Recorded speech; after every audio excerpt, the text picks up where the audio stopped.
Allah, karena ini masih dalam suasana Natal. Tema khotbahku pun hari ini masih berbungkuskan dalam suasana Natal. Yesaya 9 ayatnya yang kedua, kita akan baca firman Tuhan secara bersama-sama sembari saudara duduk saja. Yesaya pasal 9 ayatnya yang kedua dengan satu topik khotbah, sambutlah Raja Kemuliaan. Sengaja Bapak Gembala mengangkat ada sedikit kalimat kemuliaan karena tema kita tahun ini selain daripada tema nasional GPDI yaitu kasih yang mempersatukan, kita punya tema khusus tahun ini adalah kemuliaan Tuhan. Karenanya kita cepat-cepat copot semua warna hordeng yang bersifat umum, warna raja, dan di belakang kita ganti dengan warna kemuliaan yaitu warna keemasan. Nah, kita akan lihat firman Tuhan Yesaya 9 ayatnya yang kedua. Kita baca bersama-sama dengan suara yang mantap. Kita baca dengan suara yang keras. 2, 3, mulai. Bangsa yang berjalan di dalam kegelapan telah melihat terang yang besar. Mereka yang diam di negeri kekelaman, atasnya terang telah bersinar. Sekali lagi kubacakan, bangsa yang berjalan di dalam kegelapan telah melihat terang yang besar. Mereka yang diam di negeri kekelaman, atasnya terang telah bersinar. Siapakah Yesus yang setiap tahun dan bahkan setiap Natal kita merayakan hari kelahirannya? Yesus adalah terang abadi itu. Yesus adalah terang kemuliaan itu. Yesus adalah terang saya dan saudara. Tadi kata firman Allah, bangsa yang berjalan di dalam kegelapan telah melihat terang yang besar. Berarti hidup tanpa Yesus perjalanan gelap. Hidup tanpa Tuhan berarti masa depan suram. Hidup tanpa Yesus berarti saya dan saudara tidak melihat sesuatu karena kita jatuh terantuk pada batu. Kenapa? Karena jalan kita gelap. Hidup tanpa Yesus, perjalanan kita pasti akan terasa gelap, sulit dan sukar. Karena Dia adalah terang itu sendiri. Berapa banyak di antara saya dan saudara masih berjalan di dalam kegelapan. Kita meraba-raba, kita mencari tahu apapun itu identitasnya. Kita mencari-cari, Tuhan di manakah pertolongan, seperti kata Ayub. Aku melayangkan pandanganku dari timur ke barat, utara dan selatan. Seluruh penjuru telah aku layangkan pandanganku untuk mencari pertolongan Tuhan. Tapi pertolongan itu tidak kunjung kudapatkan. Itulah hidup tanpa terang Kristus. Hidup tanpa terang Kristus, kita berjalan di dalam kegelapan. Kita meraba, kita tidak tahu. Di dalam bacaan ini paling tidak ada 3 yang akan saya sampaikan, yaitu sambutlah Raja Kemuliaan ini. Yang pertama, Yesus adalah terang pengharapan. Yohanes 12 ayatnya yang ke-46. Firman Tuhan di sana dikatakan, Aku telah datang ke dalam dunia sebagai terang, supaya setiap orang yang percaya kepadaku jangan tinggal di dalam kegelapan. Yang pertama berkaitan dengan sambutlah Raja Kemuliaan. Yang pertama, Yesus adalah terang pengharapan. Ada harapan bagi saya dan saudara.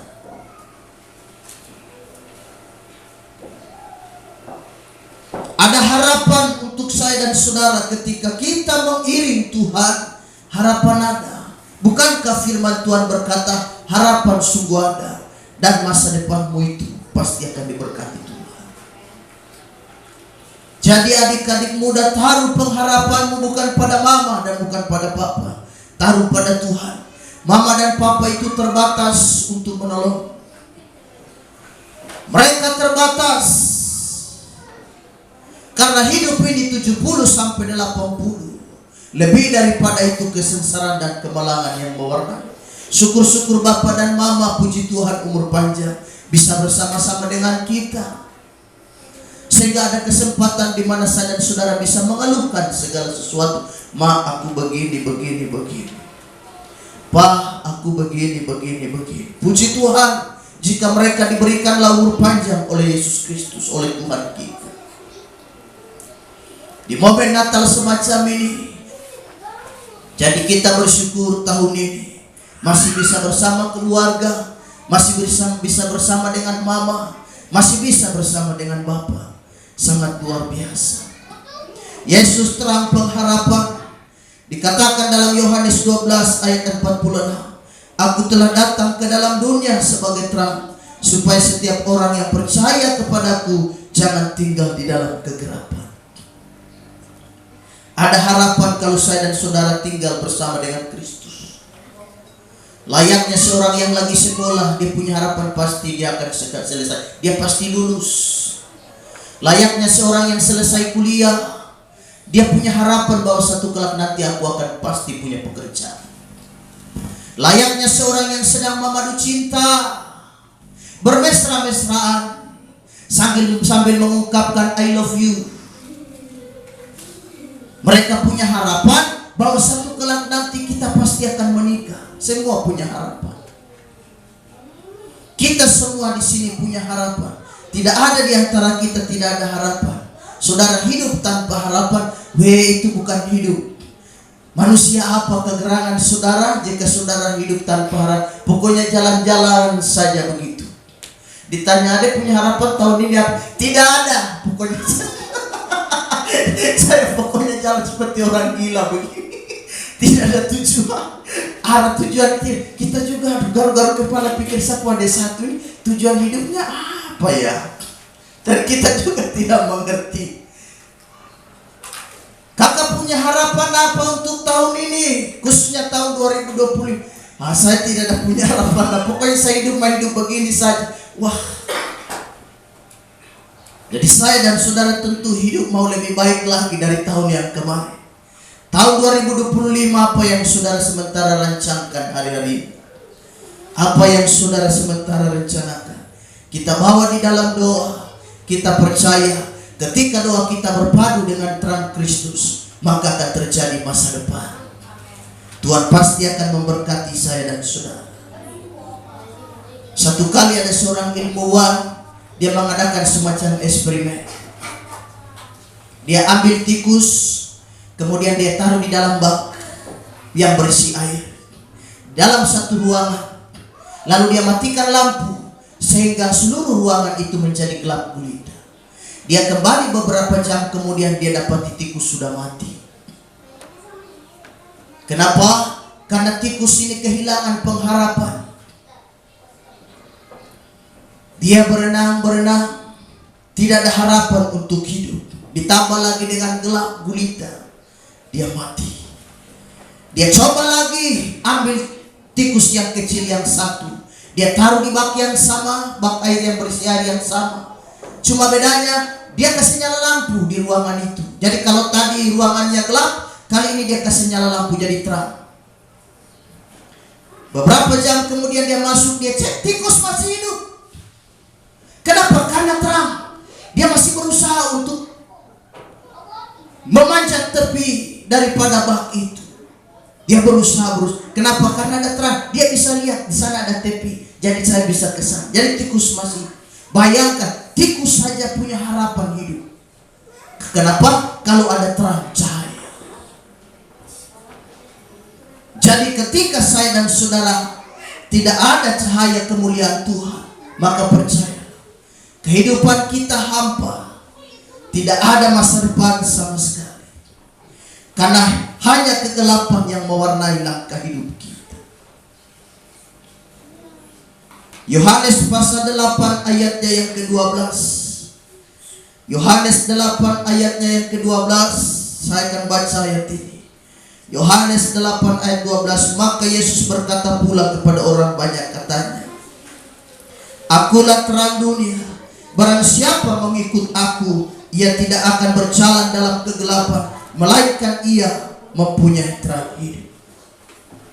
Akulah terang dunia itu.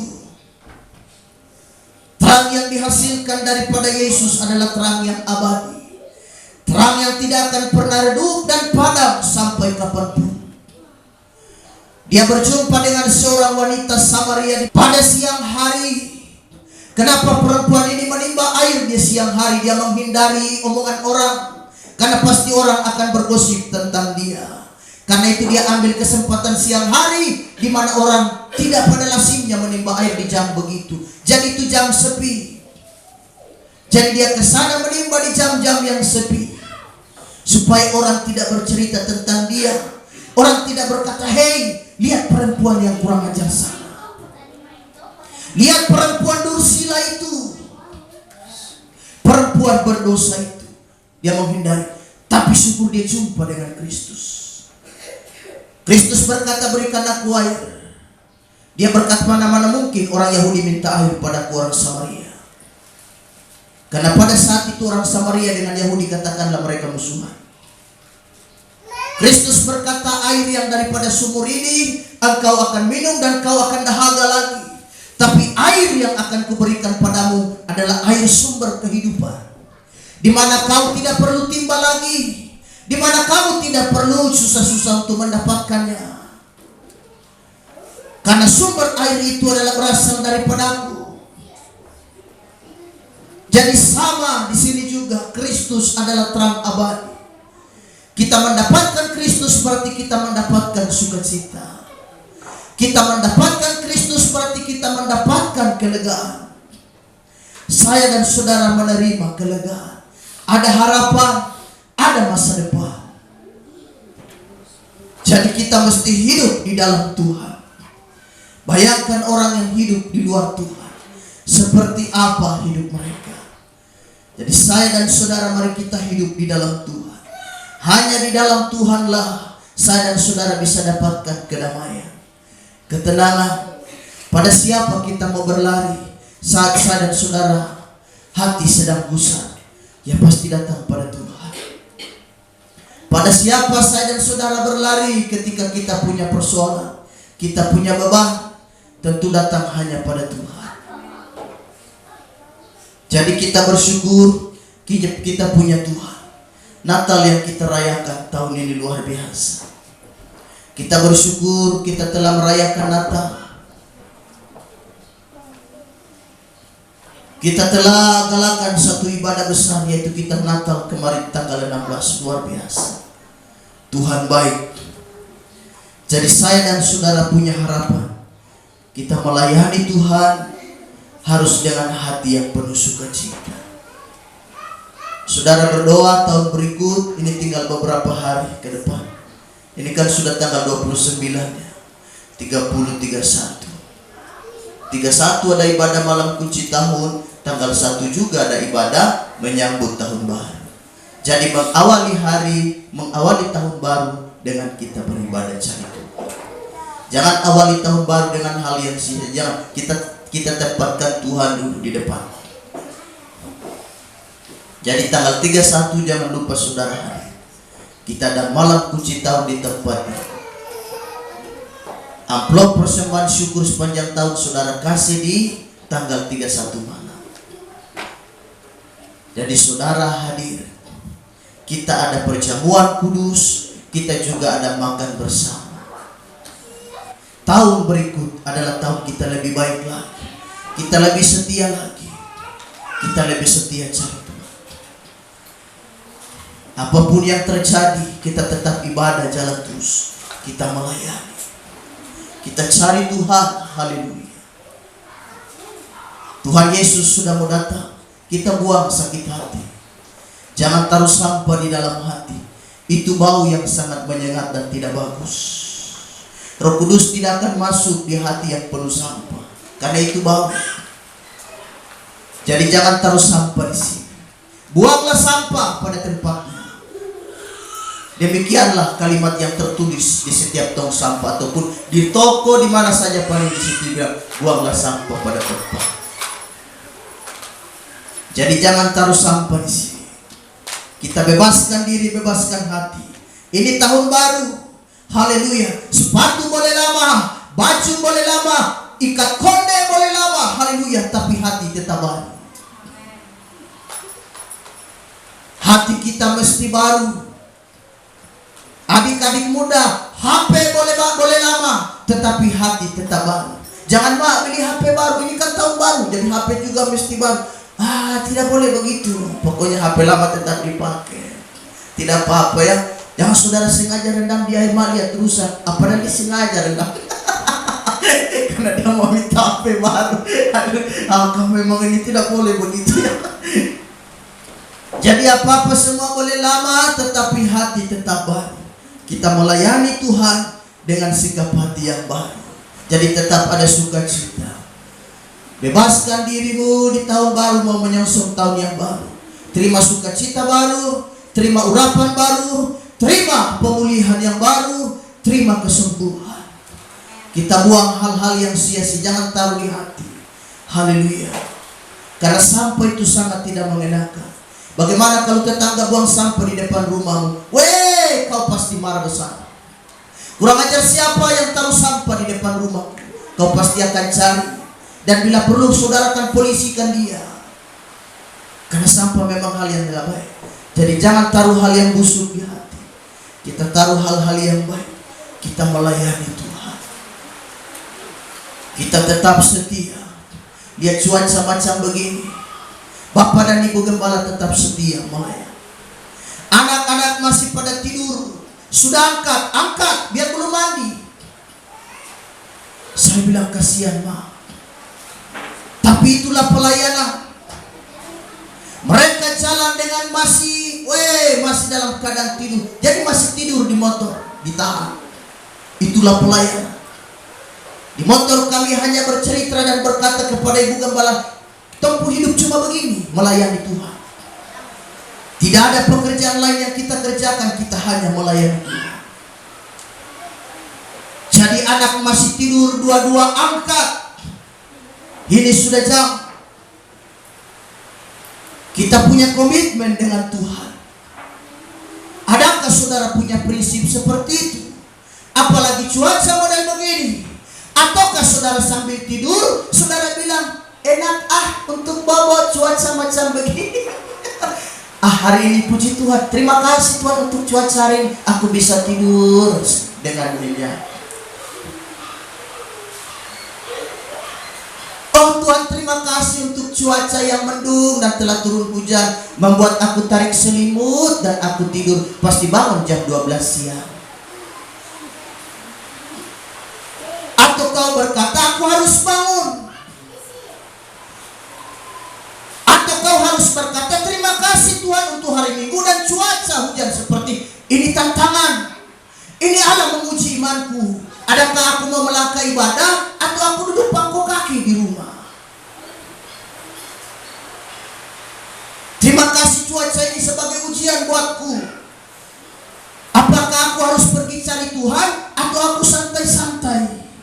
Dan aku berkata, wah nantilah, kan hari Minggu kan ada lagi. Masih ada lagi minggu depan, hari Minggu kan ada. Ya, hari Minggu tetap ada, tetapi belum tentu kau ada. Bisa minggu ini kita ada, minggu depan kita sudah menjadi almarhum. Betul, kau bilang minggu depan masih ada lagi bulan depan, hari Minggu selalu ada menantimu. Tetapi belum tentu saya dan saudara tetap ada kan? Jadi karena itu hidup yang ada ini kita pakai melayani Tuhan. Jadi yang pertama, Yesus Kristus adalah terang pengharapan. Ada seorang yang dari Australia, namanya adalah Nick Vujicic. Dia seorang motivator yang dipakai Tuhan luar biasa, memberikan ceramah, menyampaikan firman Tuhan.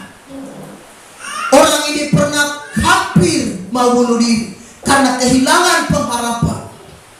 Nick Vujicic, saudara mungkin pernah nonton, mungkin pernah melihat YouTube-nya.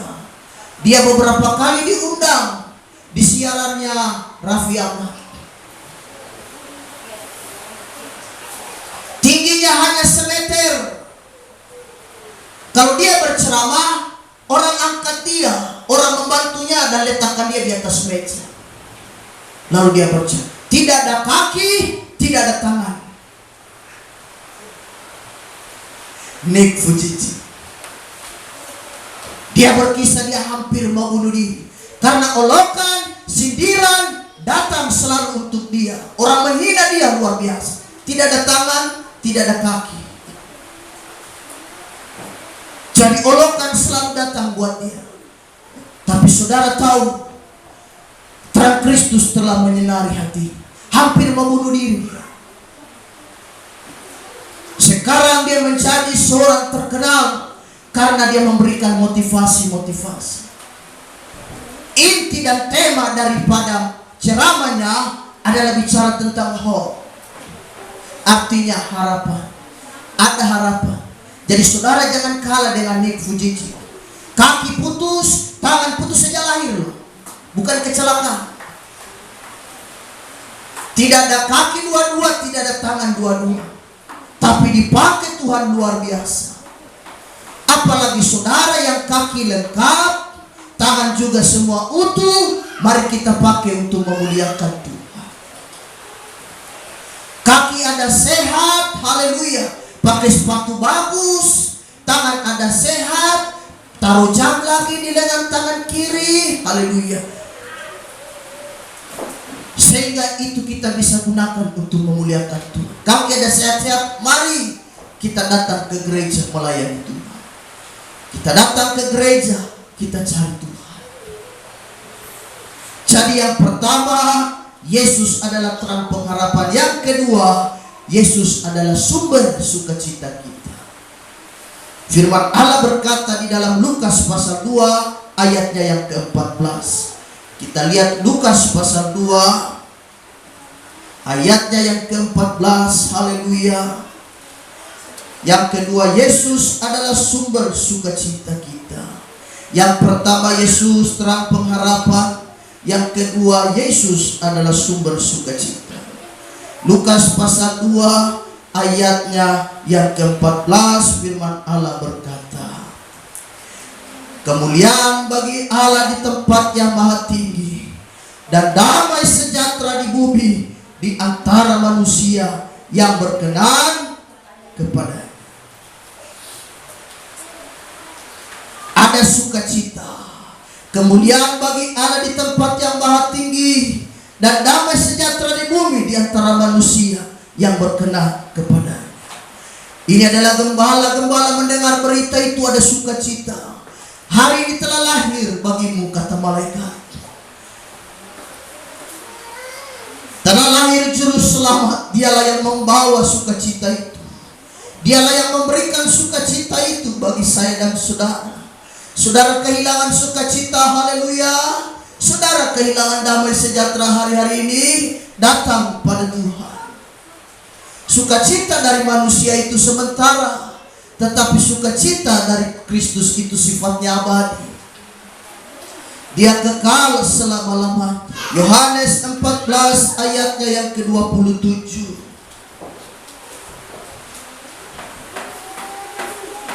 Firman Tuhan berkata, damai sejahtera ku tinggalkan bagimu, damai sejahtera ku berikan kepadamu, dan apa yang kuberikan tidak seperti yang diberikan oleh dunia kepadamu. Janganlah gelisah dan gentar hati. Adakah saudara gelisah hari-hari ini?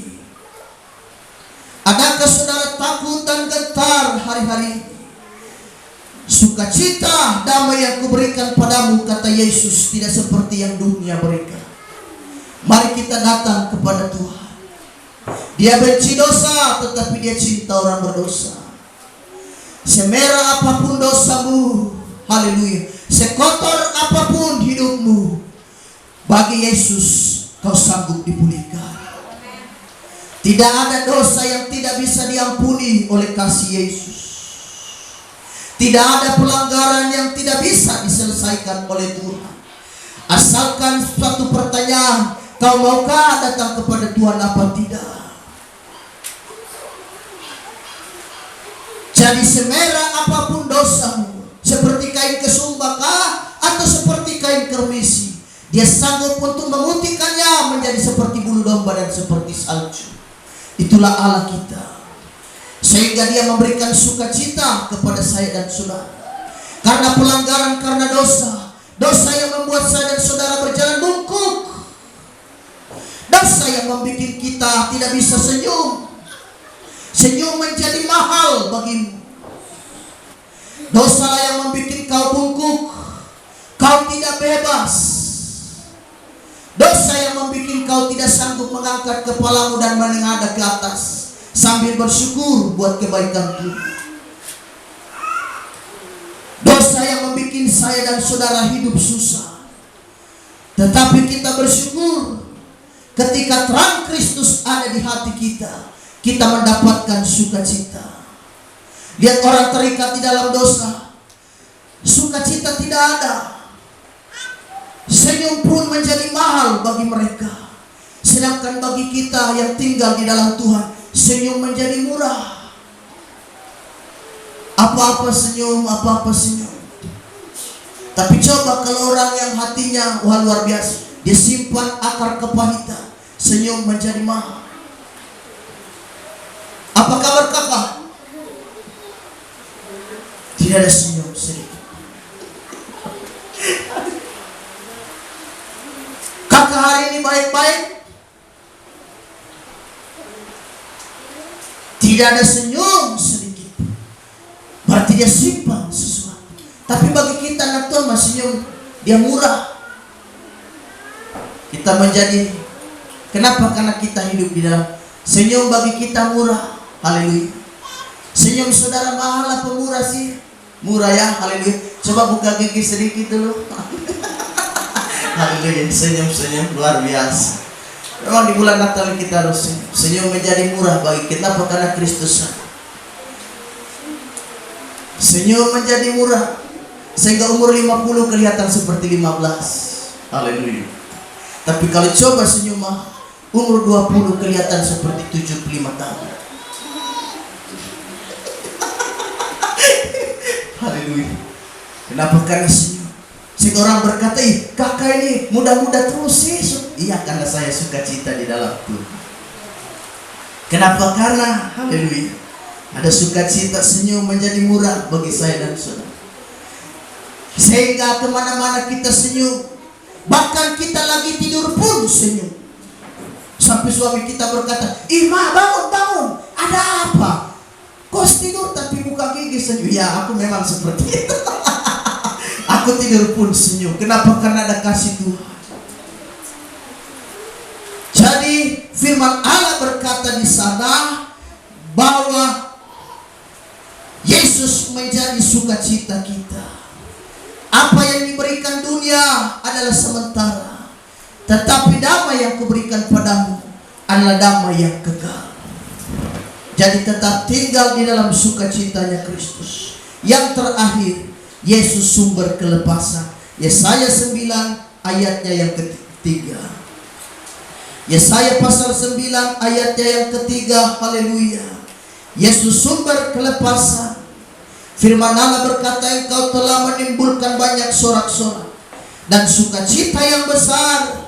Mereka telah bersukacita di hadapanmu seperti sukacita di waktu panen, seperti seorang bersorak-sorak di waktu membagi-bagi cerahan. Ada kisah di mana bangsa Israel juga pernah ditindas, diintimidasi oleh bangsa Midian.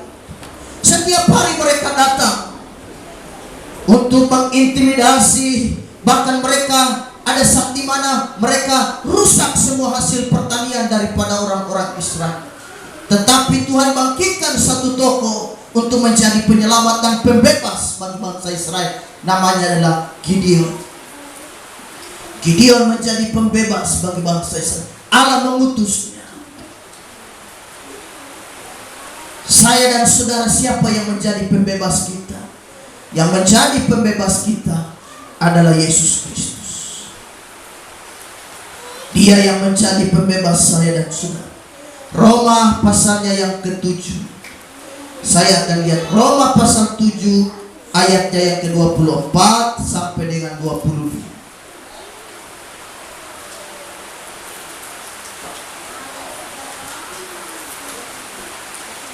Roma pasal 7 ayatnya yang ke-24 sampai 25.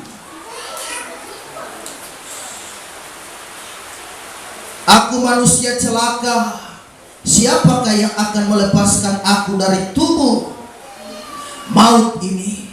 Syukur kepada Allah oleh Yesus Kristus Tuhan kita. Paulus berkata, aku manusia celaka.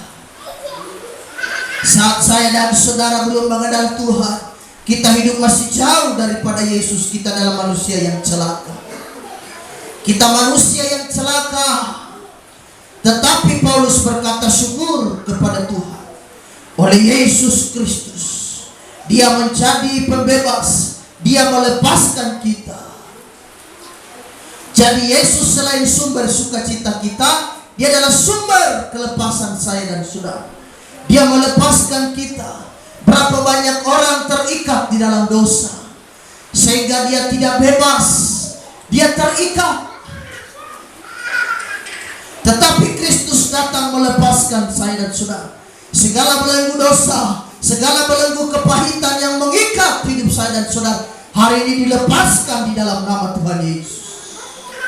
Kita datang kepada Tuhan. Ada kelepasan. Berapa banyak orang terikat di dalam dosa sehingga membuat mereka hidup tidak bebas. Ada orang yang terikat dengan minuman keras. Ada orang yang terikat dengan berbagai kejahatan. Haleluya. Bahkan berapa banyak orang sulit melepaskan rokok, padahal rokok itu tidak sampai 1 jengkal.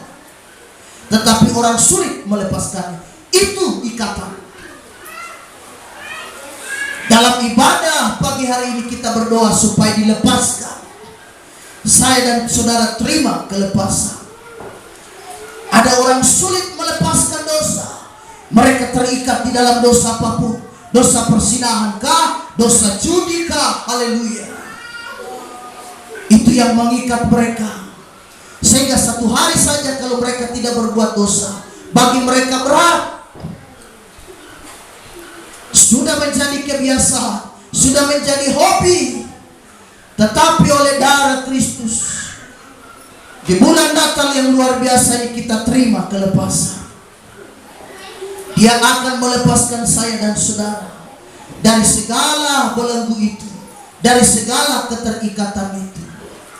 Saudara harus buka hati, saudara terima kelepasan. Saya percaya Dia hadir pagi hari. Dia ada di tempat ini. Saudara yang berkata, kakak pendeta saya sulit lepaskan. Gampang. Kau datang sama Tuhan. Aku tantang sebentar di dalam doa altar call. Kau datang bersujud dan terima Tuhan. Gampang bisa dilepaskan. Tidak ada yang mustahil bagi Tuhan. Kristus menjadi andalan kita. Jadi tetap percaya hanya pada Tuhan. Dia sumber sukacita kita. Dia sumber kelepasan kita. Saudara yang rindu mau dilepaskan, saudara buka hati, jangan keraskan hati. Kau terima sukacita. Haleluya.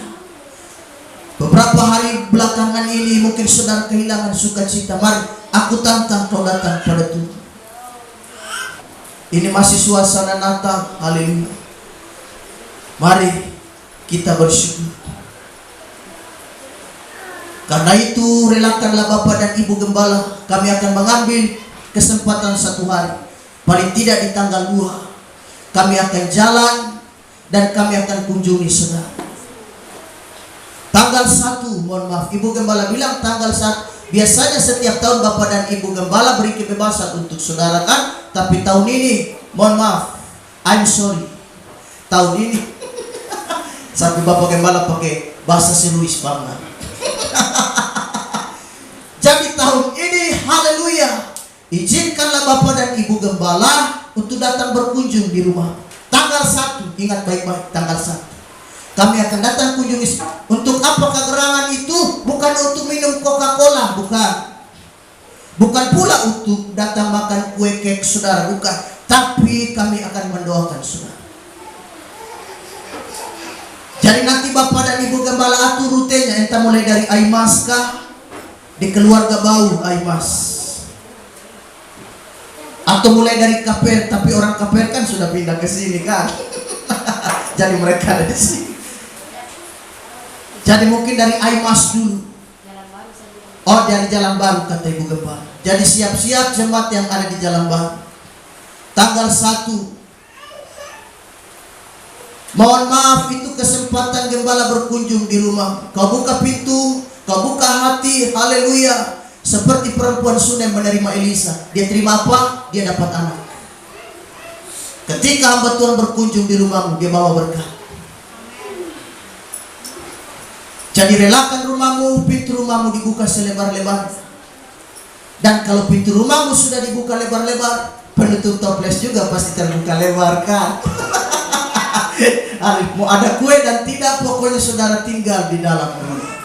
Jadi tanggal 1 tolong jangan kemana-mana, haleluya. Karena itu adalah tanggal di mana Elisa berkunjung di rumah. Jadi tanggal 1 kita jalan dari jalan baru ke Yohan, ke Suprau, dan juga entah kita nanti atur. 1 hari full itu. Jadi kita ambil untuk apa? Mendoakan saudara. Jadi jemaat ingat ya, tanggal 1. Evi, Ana, Ibu Yani, Mama, ingat semua. Elisa akan berkunjung di rumah. Haleluya. Kita akan berdoa. Bapak Gembala pikir-pikir, wah dari tahun ke tahun kami tidak doakan saudara.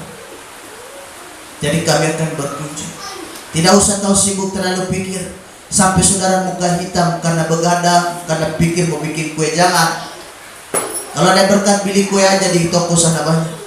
Jangan saudara bikin sisa susah di sampai saudara mata wan, airnya mata dalam, hidung tadinya macun jadi pesek karena saudara kurang istirahat. Karena bikin kue pikir-pikir ini hamba Tuhan benar. Jangan, tidak perlu. Firman Allah berkata, segelas air putih saja kau sudah kau berikan untuk hamba Tuhan, tidak akan hilang pahala. Jadi air putih saja sudah cukup. Jadi Bapak dan Ibu Gembala akan datang berdoa. Jadi karena itu ini menjadi pesan saya dan saudara di bulan Natal ini, kita hidup dalam sukacita. Mari kita angkat lagu Tuhan Yesus memberkati.